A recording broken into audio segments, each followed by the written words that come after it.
Hello everyone, my name is Alicia Horton, and this is my senior seminar presentation, Dietary Protein Quantity but Not Quality Influences Egg, Lipid, and Leopard Grasshoppers. So, nutrient availability in the environment is very influential over organisms. So, organisms typically use their resources for either somatic maintenance or for reproductive events. However, reproductive events are the more taxing of the two. And then this begs the question, when or what should I be using my resources for? So typically when animals are in a poor environment, this will lead to them using resources more for somatic maintenance and reproduction. They won't have as much of a focus on it. But if they do have reproductive events, they'll likely produce offspring in smaller amounts, but those offspring will be in higher quality. Why is that? How could a low quality environment lead to a higher quality of offspring? So those organisms would be more likely to put more effort into their offspring so that they can survive a poor environment because they're able to conclude that, oh, I'm in a poor environment, and if I produce offspring, they will also be in this poor environment. And this plays into maternal investment and environmental plasticity. So organisms are able to kind of reallocate and manipulate the nutrients that they have and the resources that they have according to the quality of their environment. If we're talking about a higher quality environment, those organisms are able to focus more on numbers rather than quality of offspring. So in a higher quality environment, they can focus on having lower quality offspring, but in greater amounts because they'll know that those offspring are in a good environment and they can just get their resources that way.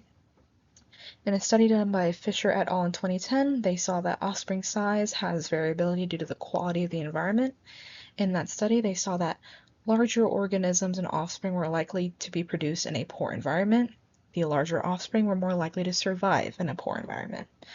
In a study done by Koklova et al. In 2014, the highest quantity of eggs produced, so when an organism can focus on numbers, that was accompanied by the smallest offspring. So lower quality offspring, again, demonstrates that relationship. In a study done by Hadley et al. In 2022, a diet low in protein quantity resulted in leopard grasshopper eggs containing higher lipid content. So now we talk into protein quantity. So in that experiment, lower protein quantity, that would simulate an environment where protein is not as readily available. Protein is very important for development. And in terms of eggs, grasshopper eggs, having a higher lipid content is indicative of being of higher quality. Those lipids, those higher amounts of lipids, that's higher amounts of nutrients, therefore concluding that higher quality offspring. Now, what about dietary protein quality? So I've touched on quantity, but what about quality, which is kind of what we get into with this experiment. So in a study done by Duncan et al. In 2005, seasonal changes can alter dietary quality, and they saw this with animals that consume plants. So as plants go through their seasons, their secondary chemistry changes, and the nutritive quality of those plants also changes. So when there's a season where these plants lack nutritive qualities, the animals have to rely on environmental cues to make up those nutrients somewhere else. So the environment and those changes very influential over animals' behavior.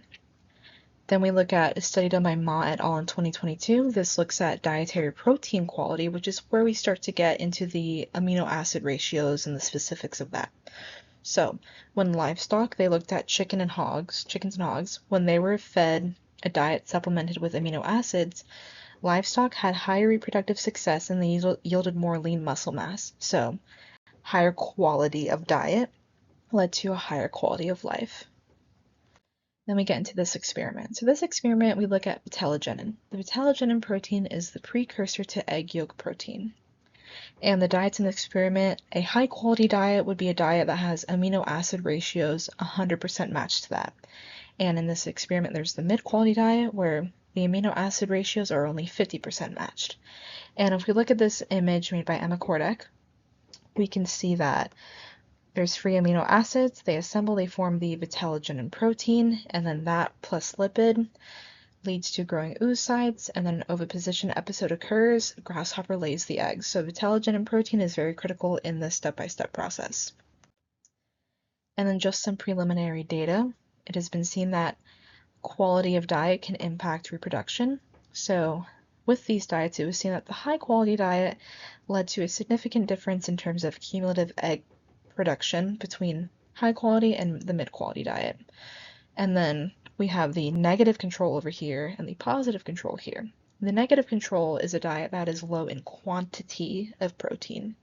So not looking at quality with that. There's no added amino acids in that. But we see that in that diet, there's the lowest amount of egg production there.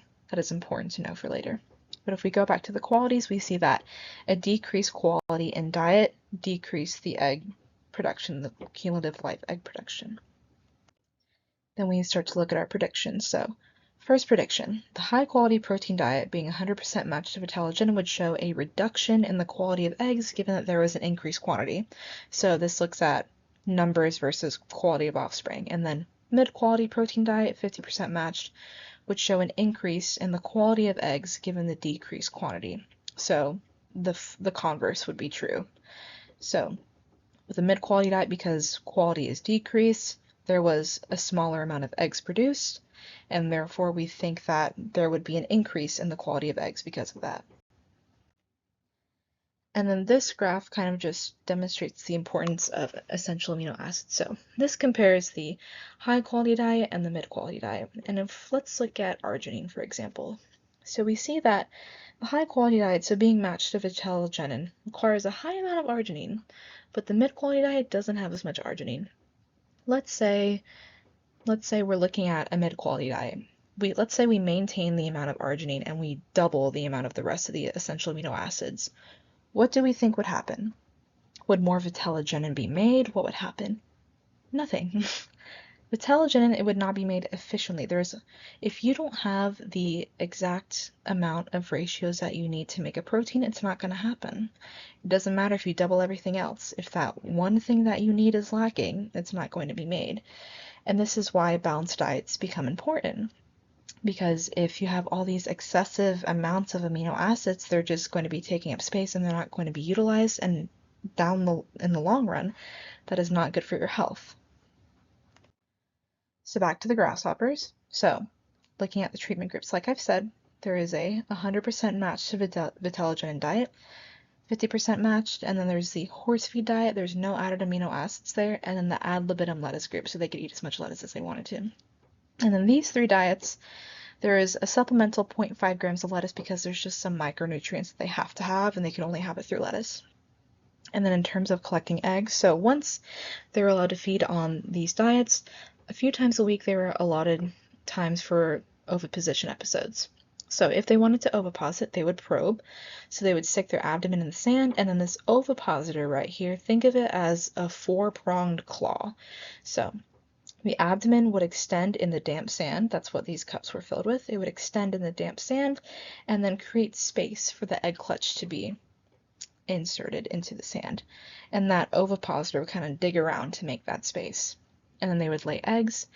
And then our experiment, to look at the quality of eggs, we would extract the lipids out of those eggs. And to do that, we would take those eggs, we would collect them, measure them, freeze them, and then once it was time for extraction, we would dry them in the oven, weigh them, put them through lipid extraction, dry them, weigh them again, determine the lipid amounts through mass by difference. So this is just the Soxhlet extraction. So the egg would go in a pill capsule, those would go in a metal wire. Then we made this like in a shaker bottle. That's kind of what we made that to be, this little metal ball. Those metal wires would hang off. It would go through the Soxhlet. So there's a round bottom flask down here that has petroleum ether.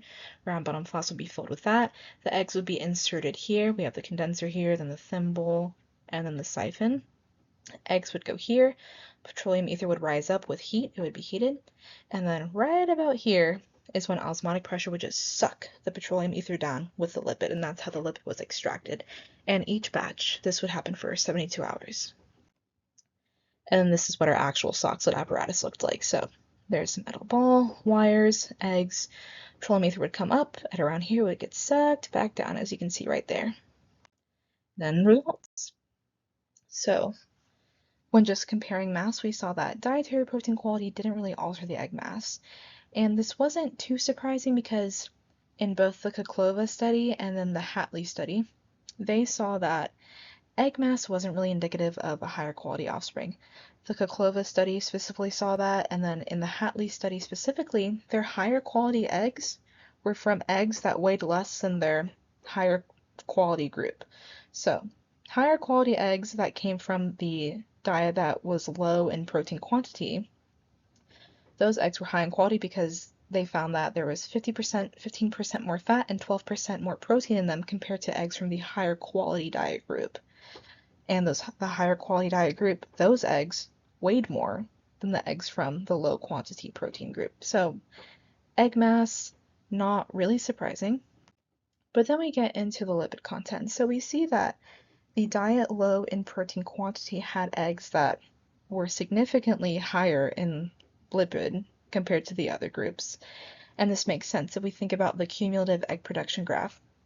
The eggs produced from the low quantity protein diet group had the lowest amount of eggs produced compared to all three other diets. So this goes into low amounts of eggs produced, but we can see here there are a lot of nutrients and effort put into those eggs, so higher quality eggs.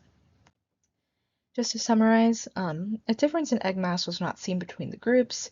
A difference in egg quality was not seen between the high quality and mid quality diets. So the diets where we manipulated the quality, we didn't really see a difference between them. However, the low quantity protein diet demonstrated a difference in egg lipid content. And what's to come from this? So the next thing we'd want to do is analyze the protein storage of eggs to really look at the nutrients of these eggs. And then another thing to measure the quality of eggs from a diet even lower in quality, something less than being 50% matched to vitellogenin. Because in this experiment, we didn't really push them hard enough to alter maternal investment into eggs, which is why a difference wasn't really seen with egg lipid content between 100% matched and 50% matched. So maybe going even lower in quality, maybe 25%, 0% could create a change in maternal investment. Just acknowledgements. I'd like to thank Dr. John Hatley for always being really supportive and being a really good mentor. I'd like to thank Amaya Yip, who's on the left, for helping in the egg part of the experiment specifically, and then Emma Kordek, the grad student in charge of everything. Thank you all for your guidance, and I'm very happy and lucky to have worked with all of you.